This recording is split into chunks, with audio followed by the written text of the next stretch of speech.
So Year 8 is carrying on with the work that we've been doing on advertising. Today we're focusing on visual language, so our learning objective to understand the effect of advertising images on the audience. As it tells us here, advertisers choose their images carefully to help them get their message across.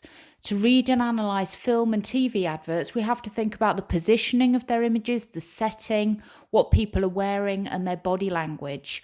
All these elements combine to get the advertiser's message across. If we have a look at this advert here, it's a Cancer Research UK. It's for a 10k run. It tells us it's at Blenheim Palace, Sunday, the 30th of September at 10 a.m. So we've got the writing underneath. Join hundreds from Oxfordshire and run 10k for Cancer Research UK at Blenheim Palace this autumn.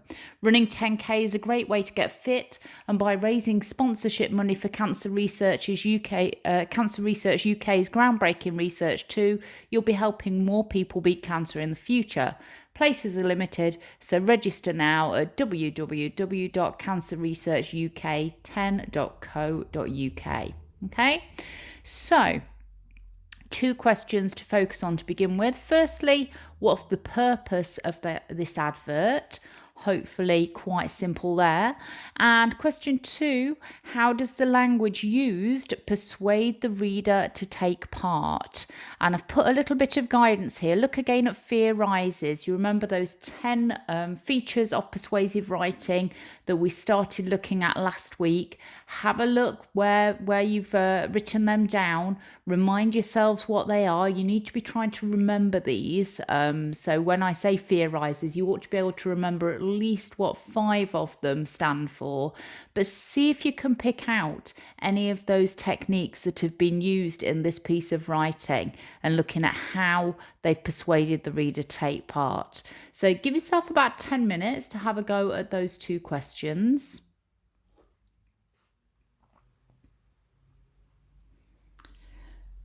The next part, we're thinking about the images that have been used in the advert and how they help to persuade the reader to take part. So if you draw yourself out a table, you don't have to do it as a table. You could just write out this information. And I'm going to just go back a slide so we can have a look at those 3 different images and thinking about what they suggest. So you've got the first image. You can see the backs of people with their arms around each other.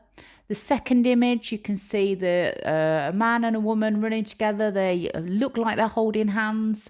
And the third image, we can see a bit more of the setting. So we've got Blenheim Palace in the background, and you can obviously see a lot of runners there. So focus on those 3 images and give yourself about 5 to 10 minutes just to write a sentence or 2 about what each of them suggests. Why do you think those particular images have been used? Okay, about 5 to 10 minutes on that. So if we just have a think about those images, each of them suggests an idea of togetherness, about coming together. The first image, where we've got the backs of people, you can see the person in the middle has got dad written on his back. So that's who perhaps he's running in memory of. So it shows us about people coming together for personal reasons and all sort of being part of a team and working together. The middle image, again, shows togetherness, doesn't it? We've got those 2 people, we've got 12 and 13 on their tops, so that's their running numbers, and they're holding hands, so they're doing it together. They're obviously a pair, a couple, and working together, working hard to raise money.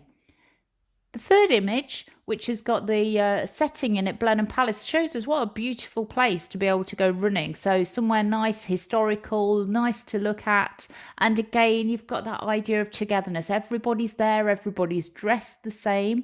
So just like within a school setting, when we debate about whether or not we should wear uniform, and we think about it creates a sense of togetherness and everybody working together towards the same goal.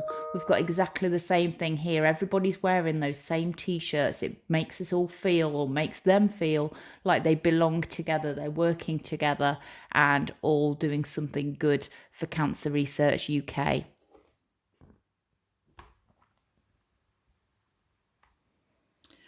Got another advert here for After Eights. So the new After Eights in a bag. I'm not keen on After Eights. I wouldn't fancy them, but some people might like them. So 5 questions based on this advert. Why do you think the bags are different colours? What does the gold colour suggest about the product? So you've got some gold writing on the advert. Why do you think they've used gold there? Why has the designer chosen a dark green background? How would you change the advert's message if the background was orange or yellow? Sorry, how would it change the advert's message if the background was orange or yellow? And then number 5, imagine the company wanted to use a model in this advert. Write a description of the model that you would use, what he or she might be wearing, and the setting in which they and the product might be placed. Okay, so again, if you give yourself about 10 minutes to have a go at answering those questions. Let's just have a think about what you might have written then. Why do you think the bags are different colours? Well, one of them's milk chocolate. You can just see on the writing underneath the chocolates on the bags. The blue one is the milk chocolate After Eights, and the green one is the dark chocolate After Eights. So we've got different colours to show that they're just slightly different in the flavourings.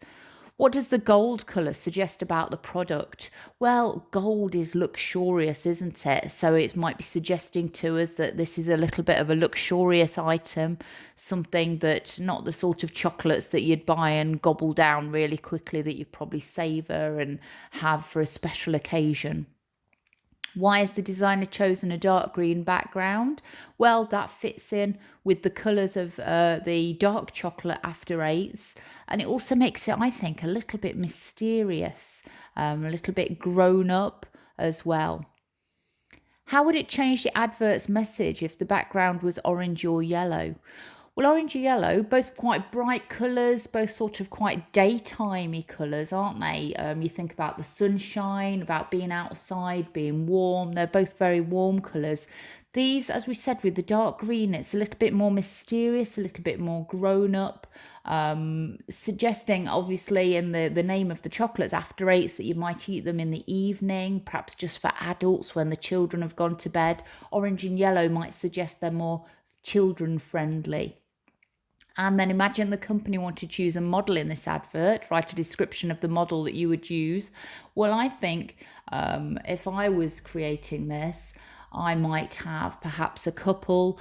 They're not just going to be sitting gobbling these down while they're watching Coronation Street, I don't think. I think it would be quite an elegant setting. If you think about, you may have seen the Ferrero Rocher advert on television, where it's sort of like a dinner party and they're all piled up, and they're quite a luxurious chocolate, aren't they? And I think I'd have it quite similar. I'd have both of the people, the models, looking quite elegant, maybe looking like they were going out for an evening somewhere quite special, and maybe just eating these just quite slowly in like a nice setting, perhaps a posh, quite formal setting. They might be sitting eating these.